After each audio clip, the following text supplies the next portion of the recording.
video, you will understand process of footing design, along with its concepts and considerations.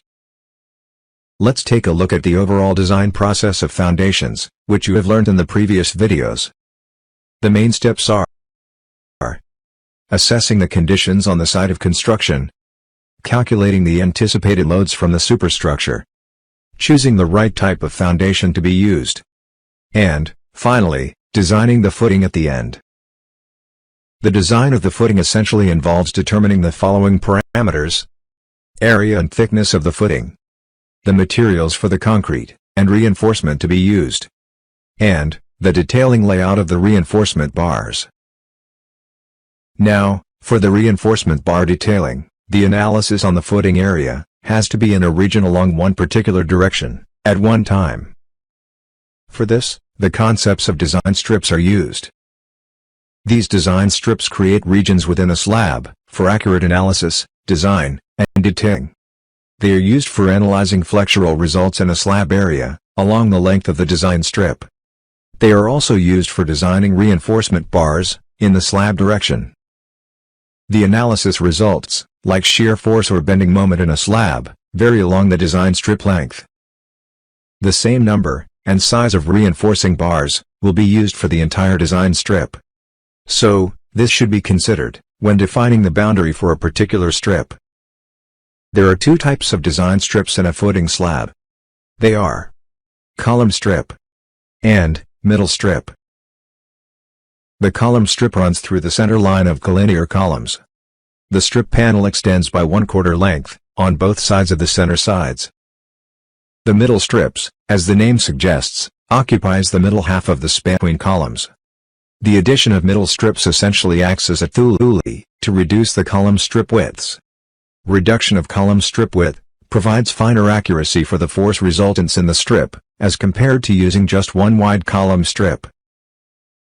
As the analysis can be along both directions of the footing, the design strips will also be in both shorter and longer directions of the footing. In both of these cases, width of the design strip in both sides about the column center line is L-min by 4, where L-min is the shorter of the two spans between the columns. The width of the middle strip is given by half of this L-min. In this course, we are using two types of loads for designing the footing.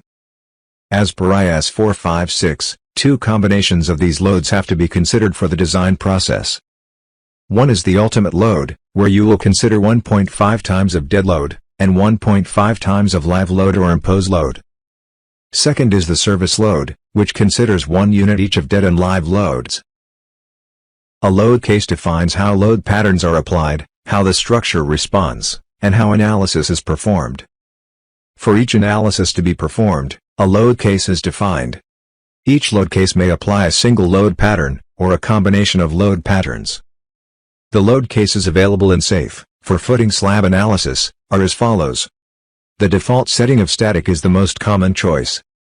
A linear static analysis is where a linear relation holds between applied forces and displacements. In practice, this is applicable to structural problems, where stresses remain in the linear elastic range of the material used. The other analysis options which are nonlinear are uplift, cracked, and long-term cracked. Modal analysis is a linear dynamic response procedure, which evaluates and superimposes free vibration mode shapes to characterize displacement patterns. This load case type allows for the extraction of either eigen or Ritz vectors for computing analysis. The hyperstatic load case type is the analysis required by certain codes when performing design with post-tensioning. In this course, you will be using the linear static case for analysis. In the next video, you will learn the steps involved in designing the footings using SAFE software. Thanks for watching.